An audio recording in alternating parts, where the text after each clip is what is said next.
Pai do Senhor, queridos, queria ler para a nossa meditação no Salmo 98, versículo 7 em diante, que diz assim: ruja o mar e todas as criaturas que nele vivem, cante a terra e os seus moradores, rios batam palmas,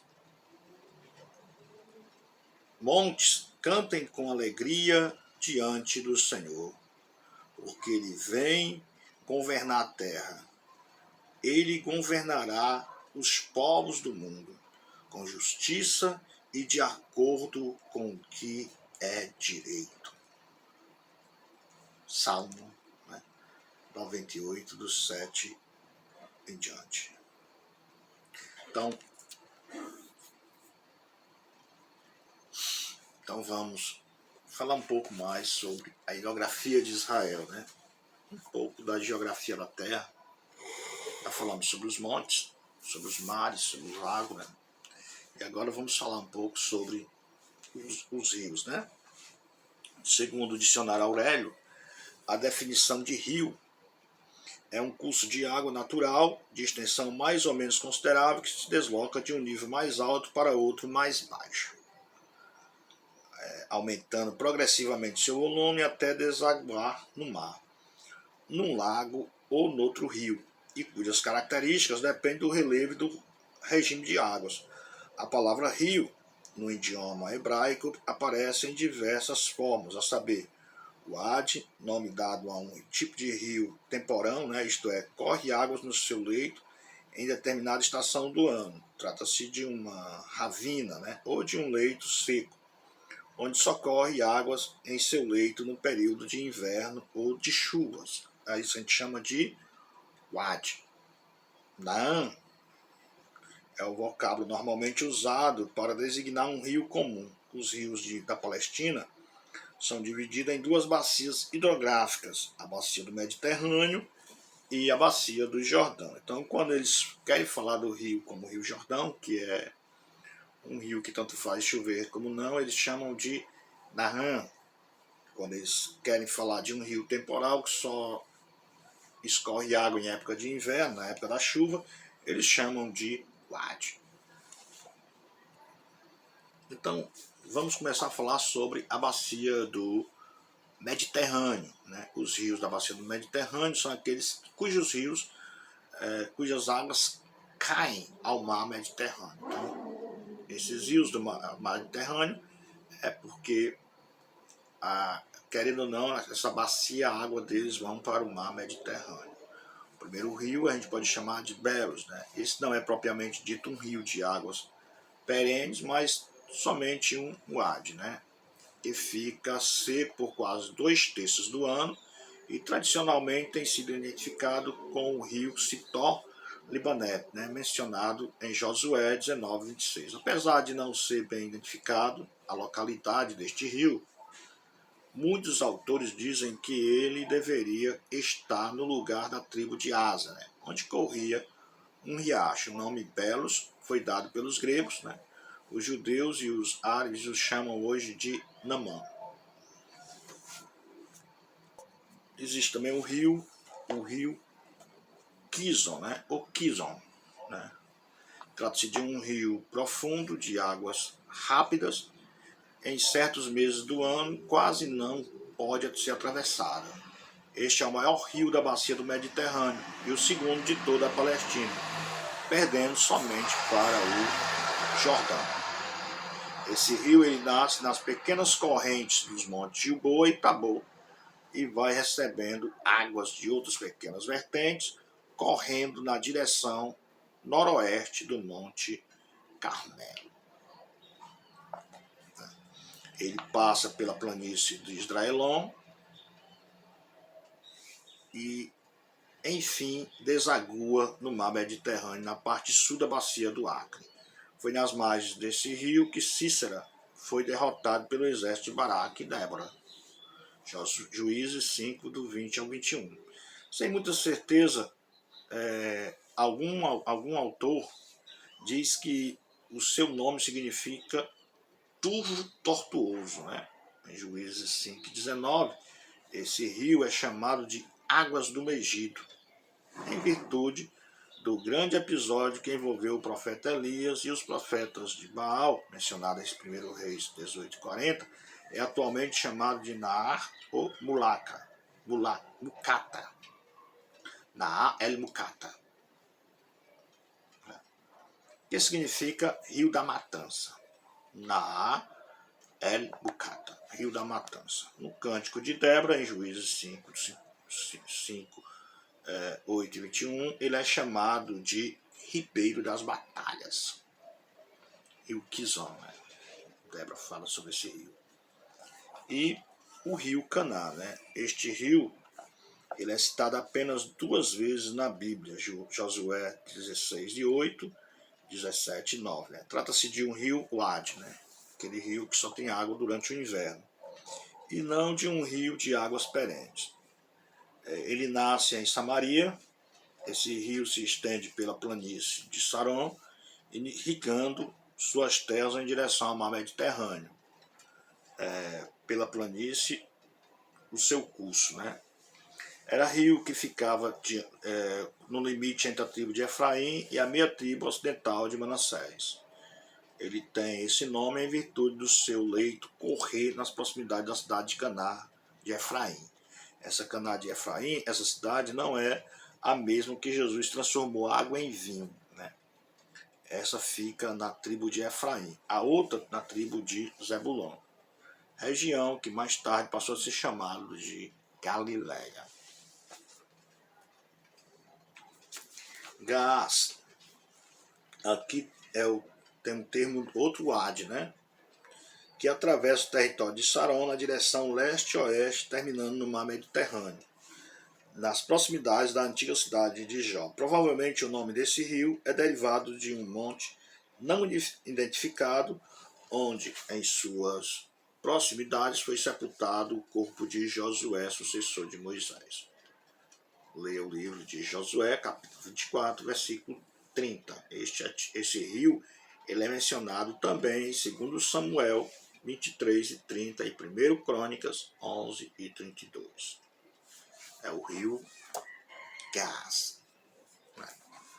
Também tem outro rio, Sorek. O Sorek, o nome do rio Sorek significa vinha seleta.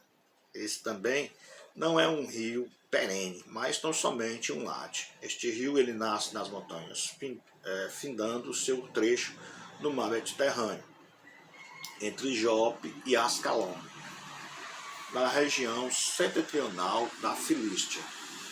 Perto, pelo que se depreende do texto de Juízes 14, do 1 ao 5, 16 e 4, perto desse rio situa-se a cidade de Timnat, né, onde morava Dalila, a filisteia que traiu Sansão, o campeão de Deus. O campeão de Deus foi traído por Dalila, né, na cidade de Timnat. E esse rio, Sorek, ficava ali próximo à cidade de Timnat, né, entre Jope e Ascalon. Ascalon, outras cidades que eram dos filisteus. Bezor, a palavra Bezor, ela no hebraico significa refrigério. Bezor, refrigério. Este é o maior Wadi da Palestina. Localiza-se nas vizinhanças de Ziklag, na cidade sul de Judá. Ela nasce no sul das montanhas de Judá, passa pelo lado sul do Betseba e precipita-se no mar Mediterrâneo, cerca de 8 quilômetros ao sul da cidade de Gaza. Ela é mencionada na Bíblia em 1 Samuel 30, versículo 1 ao 25. Ao partir de Ziklag, Davi cruzou este ribeiro, perseguindo os amalequitas, e ali ficaram 200 dos seus soldados, porque não aguentaram mais a árdua perseguição. Foi no ribeiro de Bezor, que é o Wadi. Esses que a gente falou ficavam a bacia do Mediterrâneo. Vamos agora para a bacia do Rio Jordão, né? Ou simplesmente a bacia do Jordão. Então, meus bons, compreende-se como bacia do Jordão fontes de água que desagua no leito do Rio Jordão. E elas estão tanto na parte leste como na parte oeste do Jordão. Antes de falar sobre os rios que se localizam na Bacia do Jordão, falarei primeiro do próprio Rio Jordão. O Rio Jordão, ele nasce na montanha do Antilíbano, a oeste do Monte Hermon, e é o principal rio da Palestina. Ele corre na direção norte-sul, dividindo o Estado judaico em duas partes diferentes, deixando na região leste da Transjordânia e na região oeste a terra de Canaã. Os caras resolveram obturar um dente agora. Seu nome, o nome Jordão, ela significa decaimento, ou aquele que desce, em virtude da sua grande sinuosidade, né? Tem sido apelidado de serpentina, e no seu curso superior ao norte estão as fronteiras sírio-israelense e jordano-israelense. Então ele vai descendo e vai sendo sinuoso, né? Os árabes dizem que eles é como se fosse uma serpente, né? Que serpenteia o território, né? E ao descer, ele vem do monte Antilíbano e vai descendo até ao Mar Morto. As nascentes do Jordão, né? Esse rio inicia-se no monte Antilíbano, especialmente no Hermon, em cujos picos a neve cai o ano todo, né? E quando essa sofre a alta temperatura, torna-se líquida e vai se deslizando pela superfície da terra ou se infiltrando pelas brechas do solo, até formar as nascentes do rio Jordão. O início do rio, propriamente dito, começa através do encontro de 4 principais riachos. O primeiro riacho é o Asbane, é um riacho com cerca de 40 quilômetros de extensão, que emana de uma grande fonte chamada Ain Furá, onde a altitude é de cerca de 520 metros acima do nível do mar, com cerca de 300 metros de profundidade. O segundo rio, ou segundo riacho, é o Banias, né? O nome significa o deus da fertilidade, né? É o mais oriental de todos. Esse riacho ele nasce perto das ruínas de Banias, antiga Cesareia de Filipe, Mateus 16:13, no sopé do Monte Hermon, onde a elevação é de 348 metros acima do nível do mar. Aqui temos uma das mais belas paisagens do mundo. O terceiro riacho é o Leda. Essa é a fonte central e mais volumosa. Está a 157 metros acima do nível do mar e inicia-se perto de Tel El-Kad, né? A antiga cidade de Dan da Bíblia. Trata-se de uma poderosa nascente que brota do solo naquele ponto. Essa nascente era chamada por Flávio José de o Pequeno Jordão. E por último, em quarto lugar, o Bereigat, né? Bereigat, que é o quarto riacho que forma o Jordão. Esse riacho ele é mais ocidental e mais alto, iniciado a 563 metros acima do nível do mar, e suas fontes não se alimentaram ou não se alimentam dos torrentes do Hermon. Essas fontes são outras águas, não é as águas Hermon. O encontro, né? Primeiramente se encontra as vertentes Banias e Bereigat, e logo após Leda, e um pouco mais ao sul, esses três se juntam a Asbane. E assim está formado o início do Rio Jordão. Para um estudo mais detalhado, costuma-se dividir o curso do Rio Jordão em 3: a região das nascentes, o Jordão Superior e o Jordão Inferior. A região das nascentes, essa região ela é exatamente a que acabamos de descrever nos aspectos mais setentrionais, que se estende até o Lago de Merom, após a fusão dos 4 nascentes já descritas. O Jordão ele atravessa uma planície pantanosa, numa extensão de 11 quilômetros, e entra no Lago de Merom. A sua largura ela varia muito nesse trecho, e a profundidade vai de 4 a 3 metros. Já o Jordão Superior, ele trata-se da parte que está entre o Lago de Merom e o Mar da Galileia, com uma extensão de 20 quilômetros. Esse trecho Ele é quase reto com uma caída de 225 metros, o suficiente para fazer com que as águas fiquem altamente impetuosas, causando enormes erosões. A velocidade das águas do trecho é tão grande no ponto que 20 quilômetros adentro do mar da Galileia ainda dá para perceber a sua correnteza. A largura do rio nesse trecho varia entre 8 a 15 quilômetros, onde o seu leito percorre um terreno rochoso entre uma vegetação média. Já o Jordão inferior é a região que fica entre o Mar da Galileia e o Mar Morto. Esse trecho ele mede cerca de 117 quilômetros na linha reta e cerca de 340 quilômetros pelo leito tortuoso do rio, com uma largura que oscila entre 25 a 35 metros, indo a 1 a 4 metros de profundidade. O declive desse trecho é de 200 metros, levando o rio a descer precipitadamente, formando meandros, e cascatas, alargando o vale até uma extensão de 15 quilômetros, como ocorre nas proximidades de Jericó. O Jordão é o rio mais famoso de toda a Bíblia e foi o mais importante do mundo antigo. Foi o mais importante, do mundo antigo. A vida e a história do povo judeu estão completamente envolvidos com esse rio. Suas águas se separam, deixando uma avenida para Israel passar a possuir a terra de Canaã em Josué 5, do 9 ao 17.